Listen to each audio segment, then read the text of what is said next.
Okay, so here we are at the end of this series of my 10 favorite JRPG series. Um, Sorry, as I was about to record, I was like, alright, this is the last one. My brain just went, the last melon.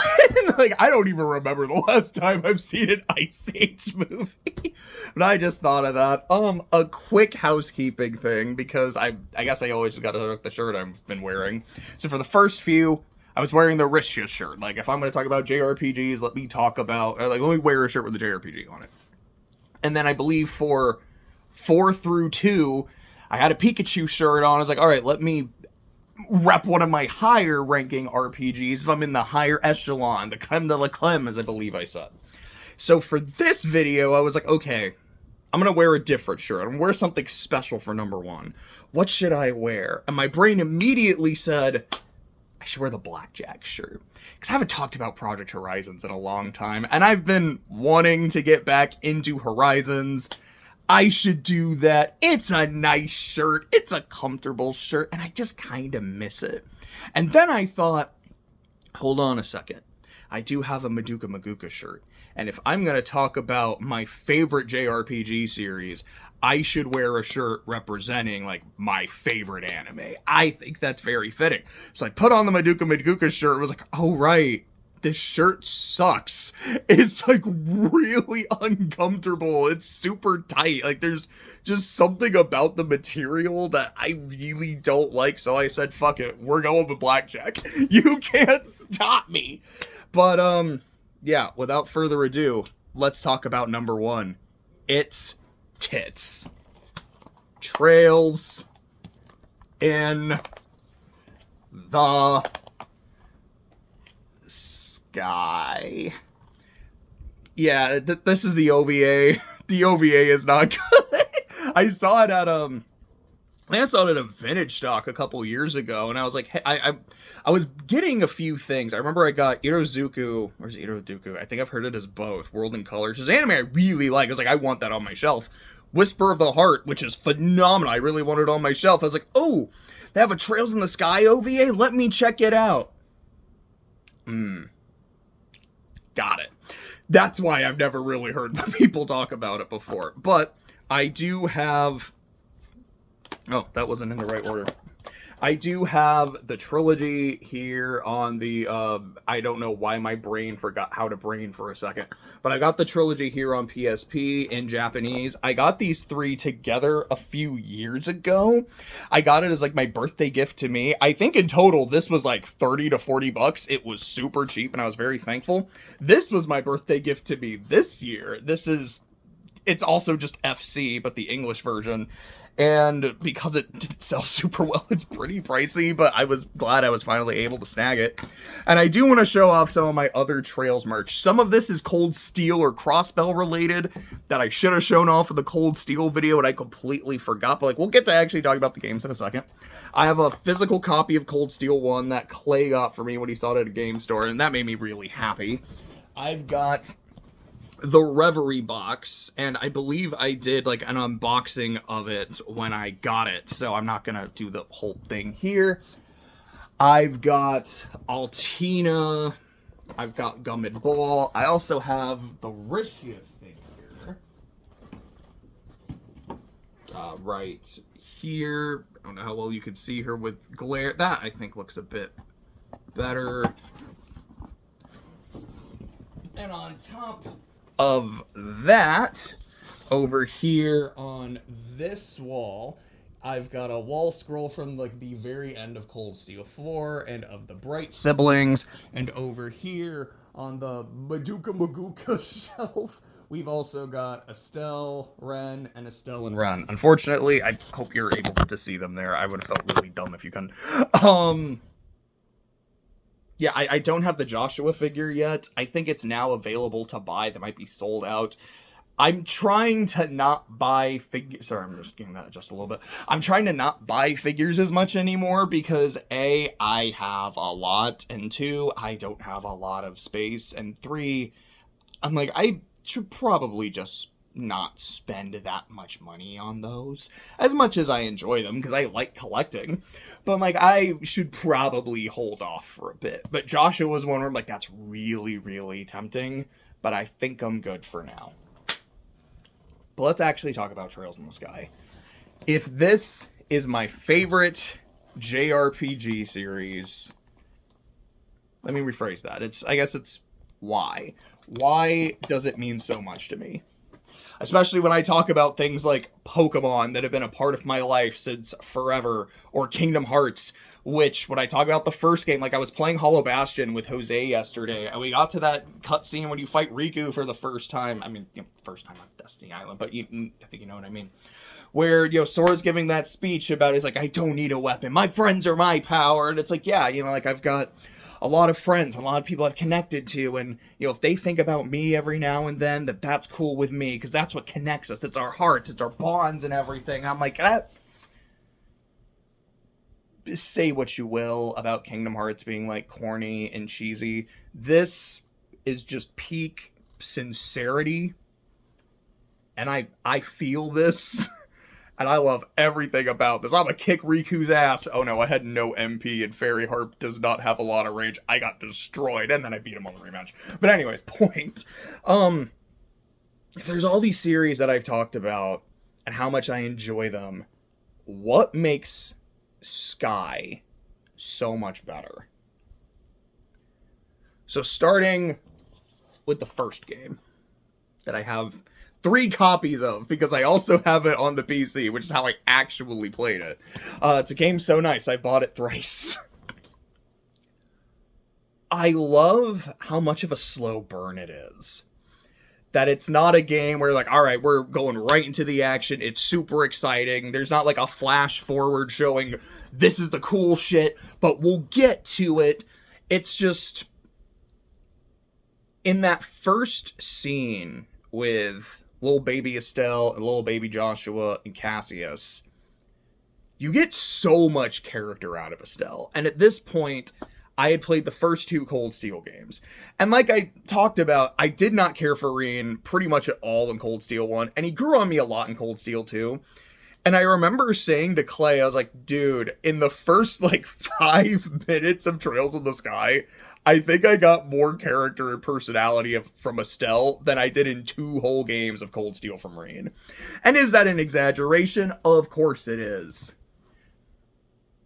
But I feel like kind of only slightly. Like, she's already so endearing. Just, is that an illegitimate child? That shit just makes me laugh.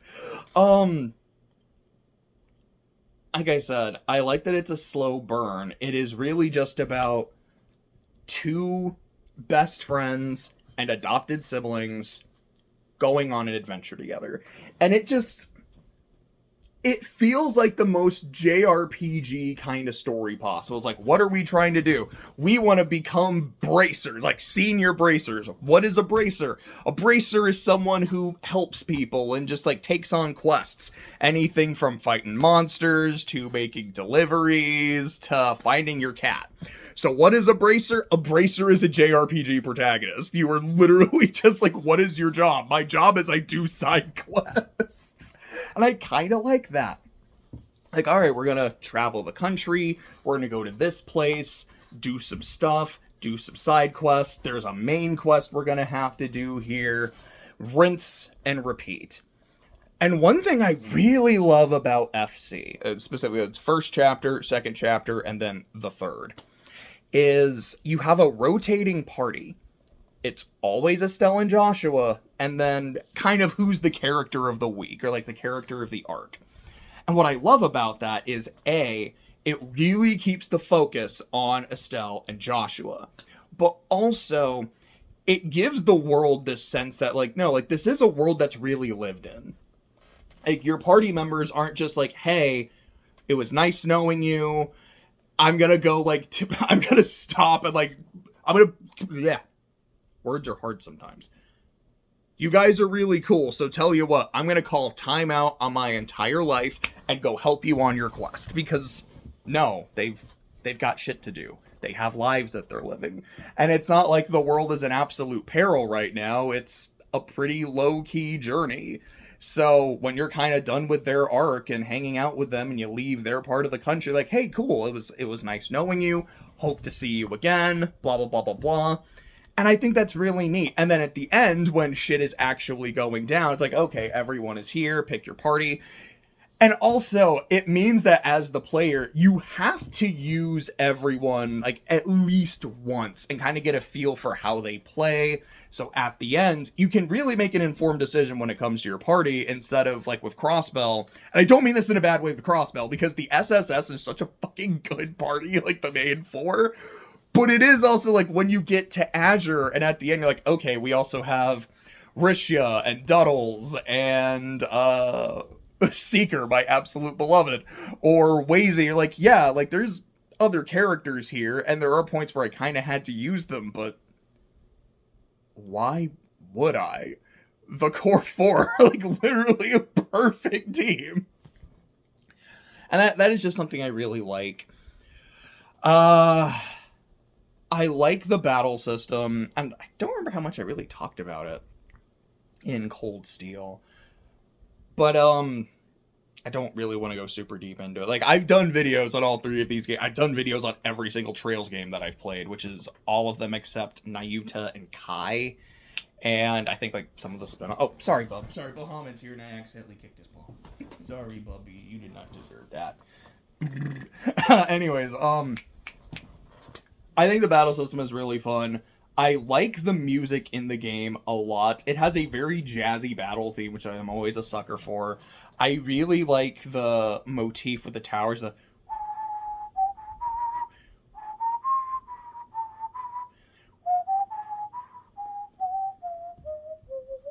And there is that is the main motif of the final dungeon of the first game, which is a fun fact. That was my introduction to Trails as a whole. It was years ago. I want to say like 2012 or something like that. Clay sent me that song. What is it? Like Sealed Light of the Hollow Land, I believe is the final dungeon theme of the first game. And he sends it to me. And I'm like, this is absolutely fire. Like, what is this from? And he's like, okay, like, this is the series. This is what it's on. And so, like, I looked it up. And I was like, okay, so apparently it is this really long-running series. It's very well regarded. Okay, so most of the games aren't translated. And the ones that are only on PC. And I don't really play games on my PC because I don't have, like, a great computer. Like, I have a laptop. I don't have a PC. So, okay, this is neat, but I am probably never gonna play this, which, in hindsight, is a really fucking funny stance to have on Trails. But, I think the music in the game is great. I think the battle theme is really good. And like I said, it's all about Estelle and Joshua, and their interactions, and how their relationship develops. And I genuinely find it really interesting. I genuinely find it really endearing. The game just has this really nice, low-key vibe to it. And I fuck with that pretty hard. Then you get this, because you have the ending to the first game. And if you know anything about Trails in the Sky, you probably have heard, even if you don't know the specifics, that the ending is a notorious gut punch and a crazy cliffhanger, to the point where, like, I know it was several years in between the first game coming out in America and it getting translated. Like, dude, I couldn't wait, like, 10 minutes before I booted up SC. I could not imagine waiting years. Oh my goodness, that sounds awful. And I had a similar experience with Cold Steel. I was like, yeah, after Cold Steel 3, man, I could not have been able to wait for Cold Steel 4. I'm glad I didn't have to. I have said that SC in particular is part of my holy trinity of games. And if I'm being honest, Trails in the Sky as a trilogy kind of feels like one game. Like, this feels like the first half. This feels like the next... I don't even want to say half. It's like, this is the first third. Here's the next 2/3. Like, here's disc 1. Here's the rest of the game. And then here's, like, the DLC expansion, which is different, and it plays kind of different, and it feels different, but it's still really good, and it's a really good epilogue. And also just like, hey, so you know how in this game we got a lot of backstory and information on a lot of the party members and side characters? There's one we didn't. Here's why. He gets his own expansion, and wow, it's crazy. There was somewhere I was going with that. Sorry, I don't remember what my point was. I want to talk about like how it all feels like one game, but there was something I was going to connect to, and I forgot. My bad. I remember what it was now. Sorry. I talk about it like, to me, it's kind of one game, and it is an absolutely amazing game, but this is my favorite of the bunch. And this is the game specifically that is in my holy trinity. The reason I love SC so much is everything. And I know that's really not hyperbole. Like with the first game, I didn't really mention this, is like, I really like the art style. I think it looks really nice. I think the sprite work is good. I think the portrait work is good. Good shit all around. You took the soundtrack to the first game, and I think genuinely made it better, just with some of the tweaks and like extra songs. Silver Will is already in the first game, and it does play... When does it play? It plays when you fight Louve. That's a fun fight. And it also plays during the fight with Richard, which I think is weird because it's definitely more Louve's theme. I know it also plays in the third during a fight with Richard. I think in, like, Annalise's side story, or, like, one of the doors, that sounds about right. It's Louve's theme. And when it plays in SC during that boss fight, it hits a lot harder. It's the same song. It's not like it's remixed or anything. And then I believe it's like right after there's the fight between Joshua and Louve, which I think looks so fucking good, where it's playing the super arranged version. Like, okay, that's a remix. It's a really good remix. And I know a lot of people prefer it over the original Silver Will. I think it's great. Silver Will is my favorite song in Trails. And it really is just like, it's so hype. I feel like it's so like befitting of Louve's character, especially when you compare it to the Hummel theme, which is the exact same song, but it's heavily stripped down. And I know I've talked about this before, how the Hummel theme is Louve at his lowest and his most vulnerable, while Silver Will represents him at the peak of his power. And I think that's just really fucking cool. You also get, I can't remember what it's called off the top of my head, but you get the overworld theme, which in the first game, it's like, what is it called? Like The Way We Walk in Liberal, which is just super up. I think there's a couple other overworld themes, but it's just very upbeat. It's very cheery. It's relaxed. It fits the tone of the game. SC's is so somber. And it's so melancholic. And there's a bit of harmonica in there. And to me, every time you hear the overworld theme and you hear that harmonica, it's a reminder of what you lost at the end of the first game. And it's a reminder of your goal and what you're trying to get back. And the fact that the first game starts with the piano intro to Whereabouts of Light, I like it. It's kind of fitting. And I remember playing it and thinking to myself, like, I get it and I like it. I kind of wish it was the harmonica, though, because that's the version of Whereabouts of Light, like, I'm associating more with. And SC does that. And I'm so glad that FC doesn't, because it hits so much harder in SC. Because like, every time I boot up the game, I am reminded of what I lost and what I am getting back.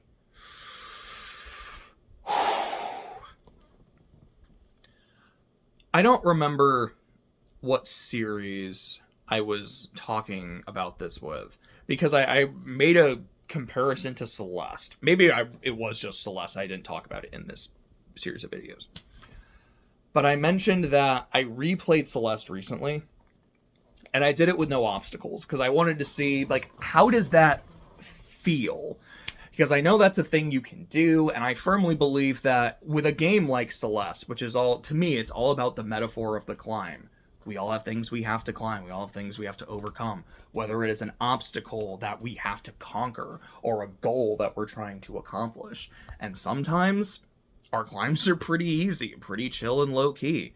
And sometimes what you really need for therapeutic shit is to be able to have a low key stroll instead of this hard fought, grueling gauntlet.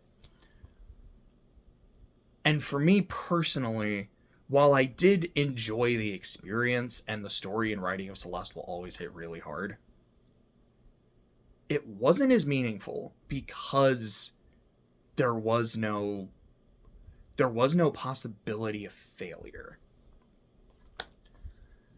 I bring that up because playing this on hard was grueling. It was so ass. Because with the exception of this, I played every other Trails game on hard or higher. Because after SC, I was like, I'm going to play this on normal. I need to not play a game on hard now because this was so awful. Physical attacks do like no damage. I have to use magic, which is fine.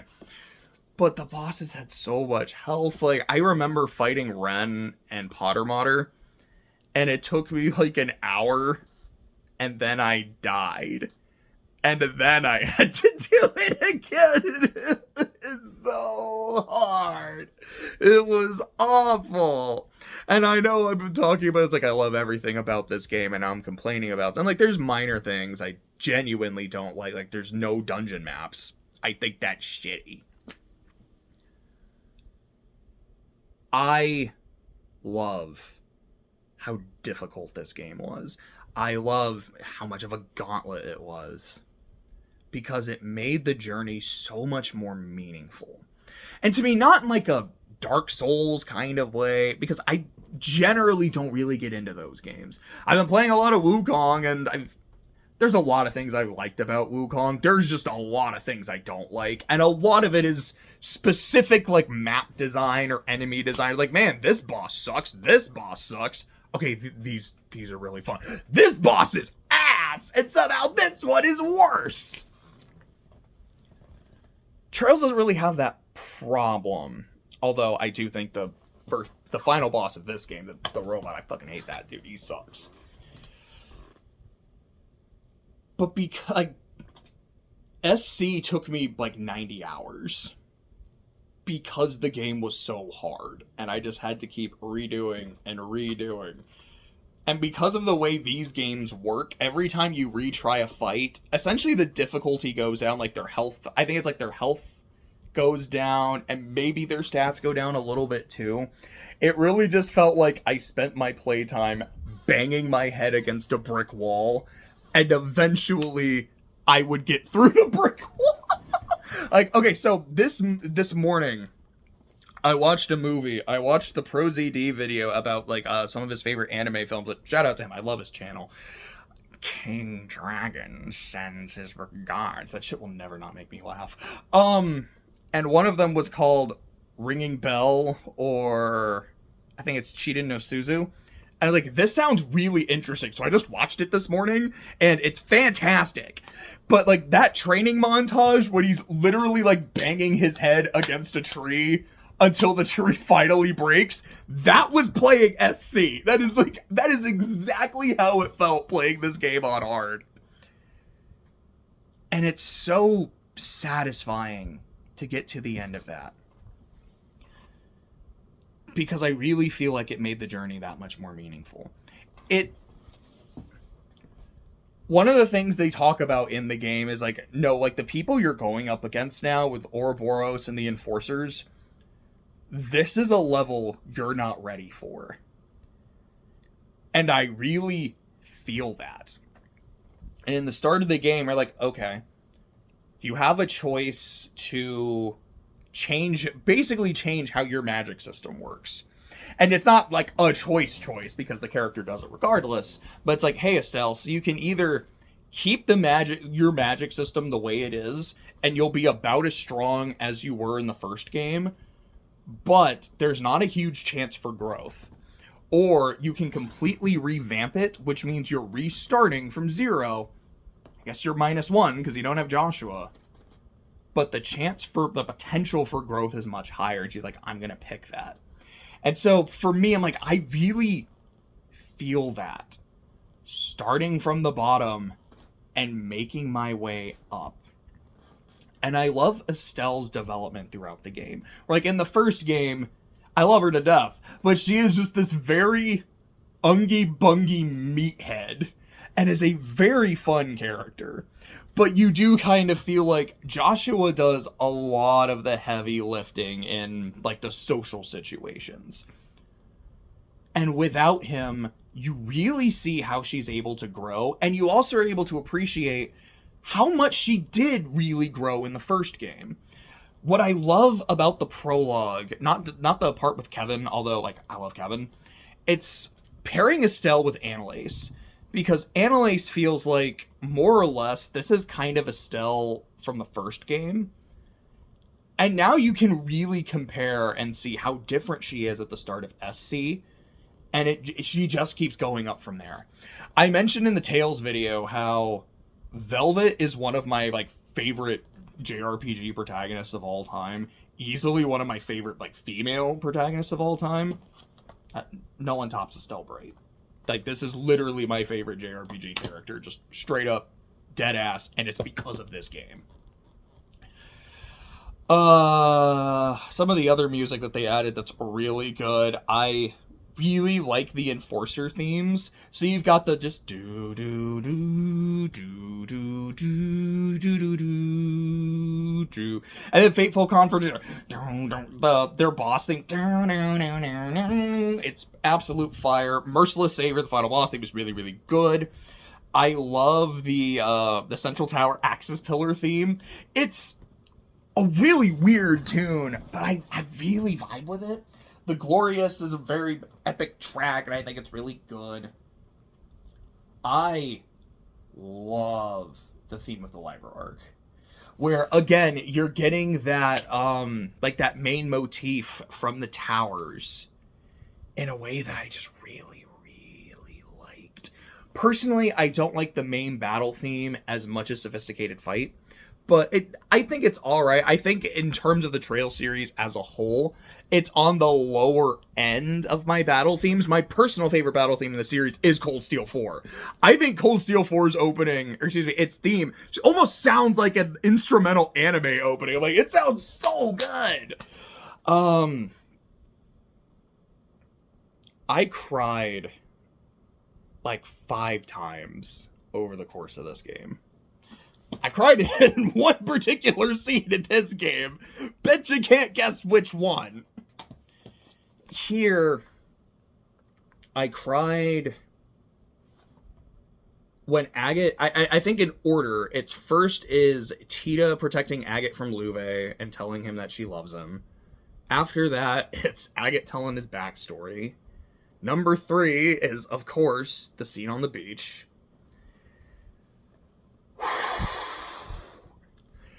Probably my favorite scene in like any JRPG, if I'm being completely honest. And number 4 was the maid. I believe her name is Aina. It's getting her backstory from finishing her side quest. I absolutely loved it. I don't think I've ever cried during a side quest before. And I have to give a shout out, because I didn't cry when I played it, but I rewatched the scene. It's when Estelle plays We're About to Play. Like that whole conversation with her mother and then playing it, I'm like, tearing up a bit. And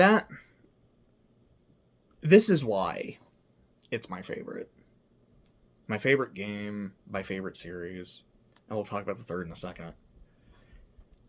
I remember a few years ago, I don't remember if it was because I was trying to like record a video, if I was just kind of getting my thoughts out. I think it was when I was trying to do the podcast, which that didn't really work, but CTT maybe is in its own way. I don't know.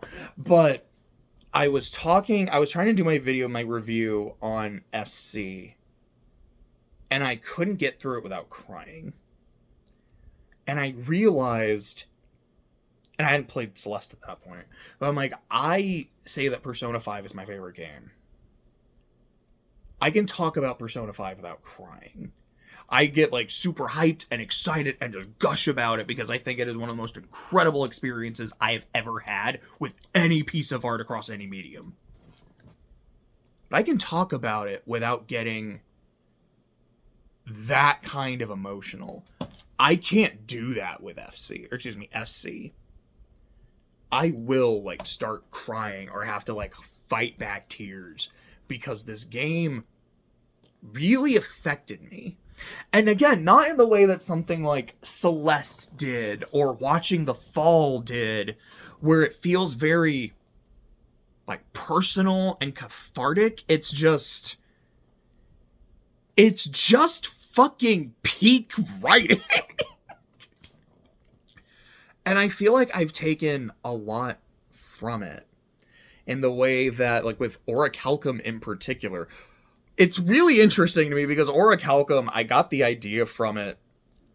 Literally, I was like at the gym. This was early 2020. I was like just walking on the track and thinking, I haven't come up with a new idea for a story in a long time. Let's go. And I like came up with something, and it is very, very different from the original idea. And most of the cast is not unique to Orichalcum. They just kind of came from a lot of other ideas that fizzled out and never really made it. But also, they have changed so much from the initial idea. And literally, the main antagonist was not part of the story originally. And once I understood that character, so many other things had to change and fall into place. Anyways, here's my point. I started working on that story about a year or so before I really started playing Trails. I think I'd played Cold Steel already. I don't know. I hadn't played Cold Steel 2 yet, but I think I'd already played Cold Steel 1, or was like about to play Cold Steel 1. Sorry, I'm actually going through it in my head. Yeah, I think I played Cold Steel 1. I was working at the time. So that would mean it was about summer of 2020. Cold Steel 2 was March of 21, because I remember I got one of my bonuses, which we got in every quarter. So I believe that was March 22nd specifically. No. Was that 22nd? Yeah, I think it was the 7th and the 22nd were when I would get paid every month. So it would have been March 22nd was Cold Steel 2, and then after Cold Steel 2 was like, I'm doing all this. Sorry, going on a tangent, just trying to remember dates in my head. It's not important, but I care. What was my point? Oh, here, again, my point. I had something I was working on about, like, a few months before I started the series, and about a year before I started Sky, and I have been able to tell just how much influence playing Sky has had on my writing of that story. On some of the ways where it's a very slow burn, about how one relationship in particular was not inspired by Estelle and Joshua, but Estelle and Joshua rubbed off on it a lot. There is a character that comes like way later in the series that is just straight up based on Estelle. And also, she's got some Beaky in her too from Symphogear, and if you've never watched Symphogear, please, I implore you, watch Symphogear. Watch the first scene of season 3, like the first 10 minutes or however long that scene is, and then go watch the rest of Symphogear. But it's a series that means a lot to me. I'm talking about Trails, not Symphogear, although Symphogear fucking rules. Sky means a lot to me as someone who plays this genre. I think it's the best for me the genre has ever been. The fact that it has made me cry so many times means it really impacted me with its writing, and it's impacted me a lot as a writer as well. Now let me talk about the third for a bit, now that we're 34 minutes in. The third is the most fun of the 3 games to play. Maybe it's because I wasn't playing it on hard, because like as cathartic as that is and as important as that was, I'm not going to say it was a meaningful experience. It doesn't mean it was a fun experience. This shit was so fun. Trails is a very, very customizable series where it is just like this is how this character is kind of meant to play, and the game will force that on you a bit with, like the quartz requirements, but there is still a lot of flexibility in how you really want to build them. And Cold Steel, I don't want to say dumbs it down. It very much, I think, streamlines how you do that with the court system. I do prefer it in Sky, because I think the amount of customization you have is a bit more...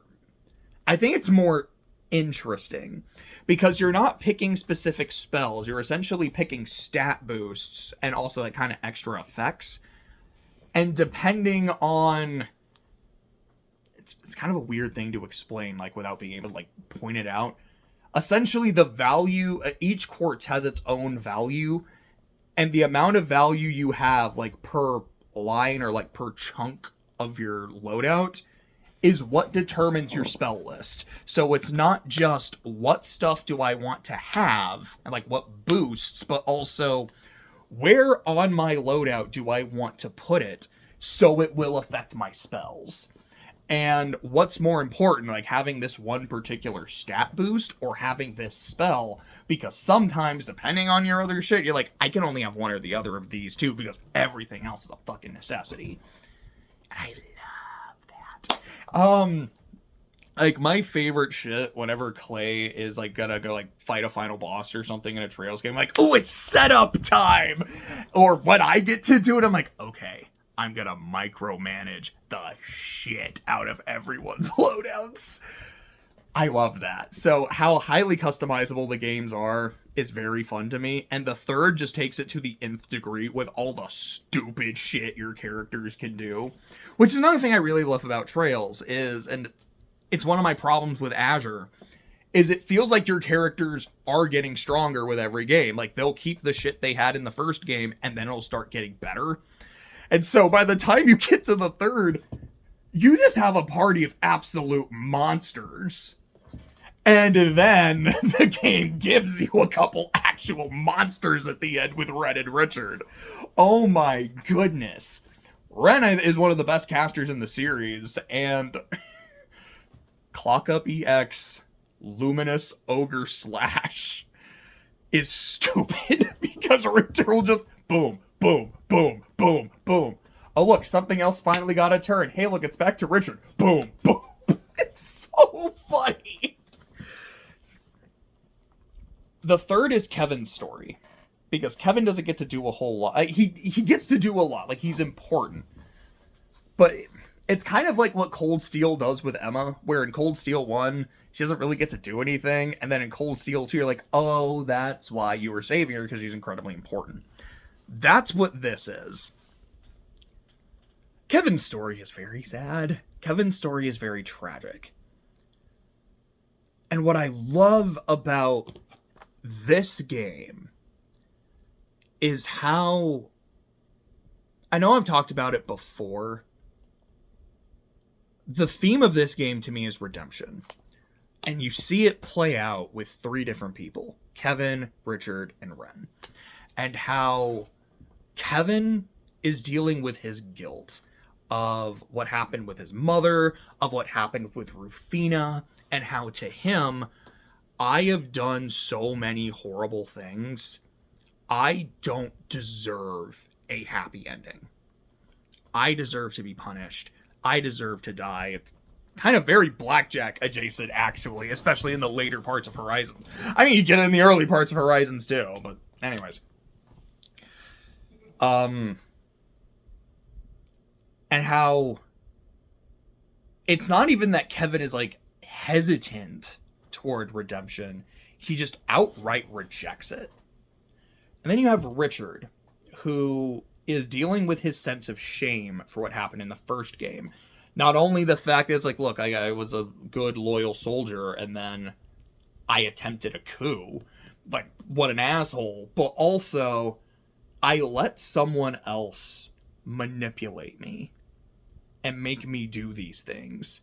And as much as I say that, a lot of it was still me as well. And it's this interesting, to me, it's this really interesting combination of I'm ashamed of my weakness for letting Weissman get to me, and I'm ashamed of my weakness that I would have kind of done it anyway. It's like he didn't really need to manipulate me that hard. And I feel like with him, it's not that he just completely outright rejects redemption the way that Kevin does. It is he's more hesitant to accept it. Because people are willing to give it to him. He's like, I don't know. I'm just not comfortable with that. I'm not comfortable with that yet. I need to be able to make... And I guess that's the thing. It's like, Kevin's like, I can't make amends. I just got to do the shit that I can do. Like, my hands are bloodied. They're going to be fucking sanguine by the time I'm done. Whereas Richard is, I need to earn it. And that's not going to be easy. And I hate that people are making it easy. And then you have Ren, which, that was the only thing that made me cry in Crossbell, is when you get, oh god, that scene, like halfway through Zero, when you hear her parents give the story. Also, Stardoor 15. Oh, man.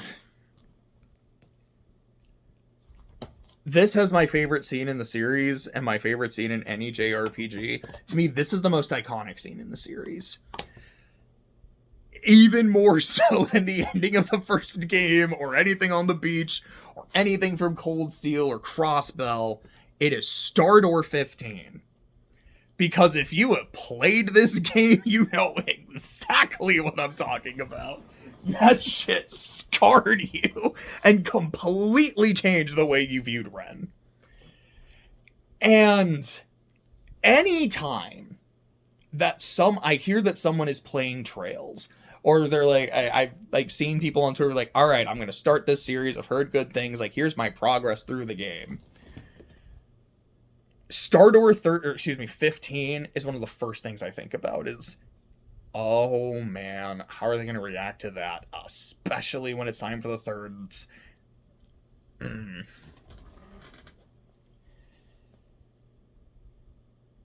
If Kevin is guilt and rejecting redemption, and Richard is shame and not feeling that he's quite earned it, Ren is fear.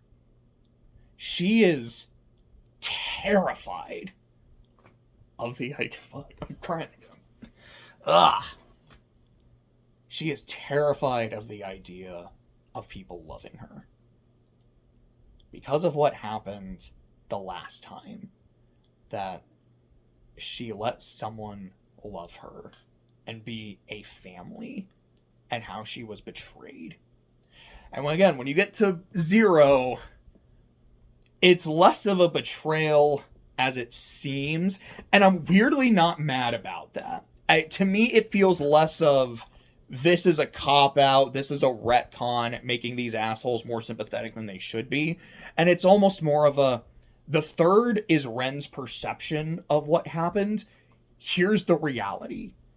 It's still not, from their perspective, like, it's not good, but it's understandable.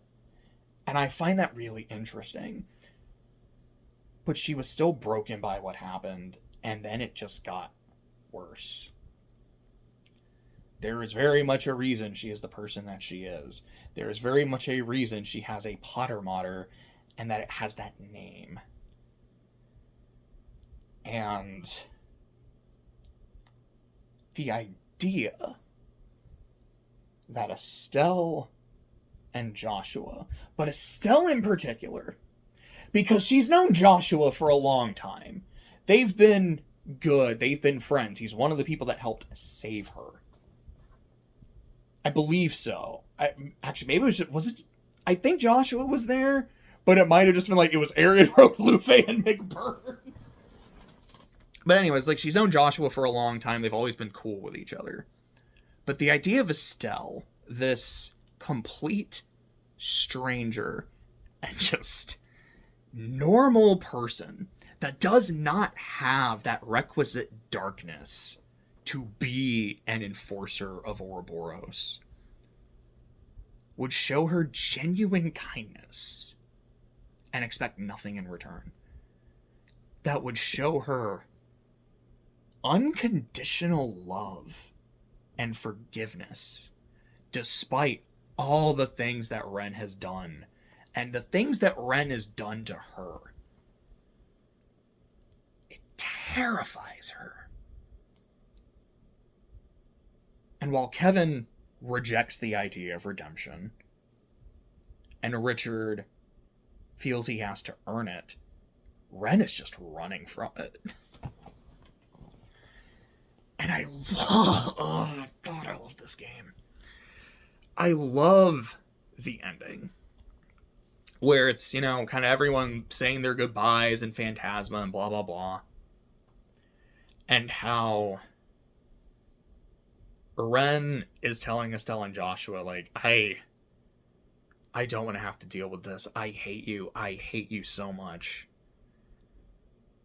But I love you, and I'm so thankful. It's absolute cinema. It's fucking peak.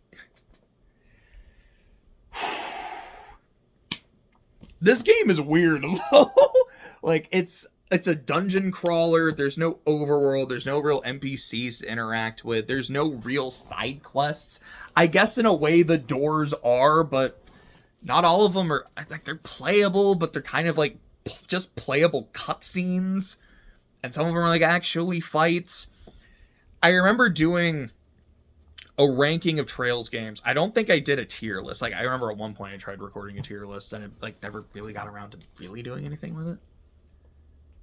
But I think I have made a ranking of my Trails games, and I have it somewhere in the middle. And a lot of that is just because, as great as the game is, as much as I love the story it tells, and I love, as you can tell, how they handle Kevin, Richard, and Ren in particular, and how stupidly fun this game is, because, man, you can shatter it. And then you have to fight Cassius and Luve, and all the bullshit that you've had to do is, oh, I need this to stay alive. It just doesn't feel like a Trails game. And so to me, I'm like, I don't know if I like it as much as something like Kuro or Cold Steel 2, which still feel very Trailsy. But also, I'm like, on its own merits, it's really, really hard to beat the third, man. SC does, for me, clearly, but I'm like, man. So, that's tits. That's Trails in the Sky. My favorite JRPG series. One of my 3 favorite games of all time. The one I kind of default to being my favorite game. And I feel like if you do kind of consider FC and SC one game, and the third is like its kind of weird DLC expansion, it's not even close. Like, this is easily my favorite game. I really enjoyed doing this series. I'd be interested in doing something else like it, like talking about like my 10 favorite anime or something, but I'm going to be honest, I have no idea what's on that list. Like, there's some shows where I'm like, okay, like, we all know Madoka Magica is going to be number 1. Like, it might as well be number 0. And there's other stuff, like A Place Further Than the Universe. Like, I've watched it all the way through thrice. I have cried every time, and it's always the last 2 episodes. The first time, I cried during both. The second time, I cried during one. And the third time, I cried during the other. But then there's other stuff where I'm like, would I have Ava on there? Like, I feel like I should, but I don't know. And then there's shit like Log, which Like, is Log one of my 10 favorites? I don't know, but how could it not be? Like, if you've never seen Legend of the Galactic Heroes, like, go watch it. It's amazing. Like, I watched Symphogear last year, and I don't know if it's on there, but it should be. It's fucking Symphogear. I feel like if I were to do anime, I could not leave it at just 10. I'd have to be like, here's like a top 20 or so, and even then there would be a lot of important stuff that's not on there. But anyways, I'm gonna just kind of end this here. Excuse me. If you have watched this series, thank you. There's not 10 of them. There's like 6. 10 was a video. I think 9 and 8 was a video. Cold Steel was a video. Fire Emblem and Tales was a video. Kingdom Hearts was a video. But yeah, so I think I've done 7 of these, all of which have been about 45 minutes or longer. I think Cold Steel was the shortest, which is kind of funny because I think every individual Cold Steel video I did when I was just reviewing all the Trails games at that point, they were all like an hour and 12 minutes each. Like, it was really weird how close they all were. But, yeah, like I said, I appreciate it. That's 7 videos, none of which were short. Thank you very much for sticking around for them, and hope you stick around for more. I'll see you around.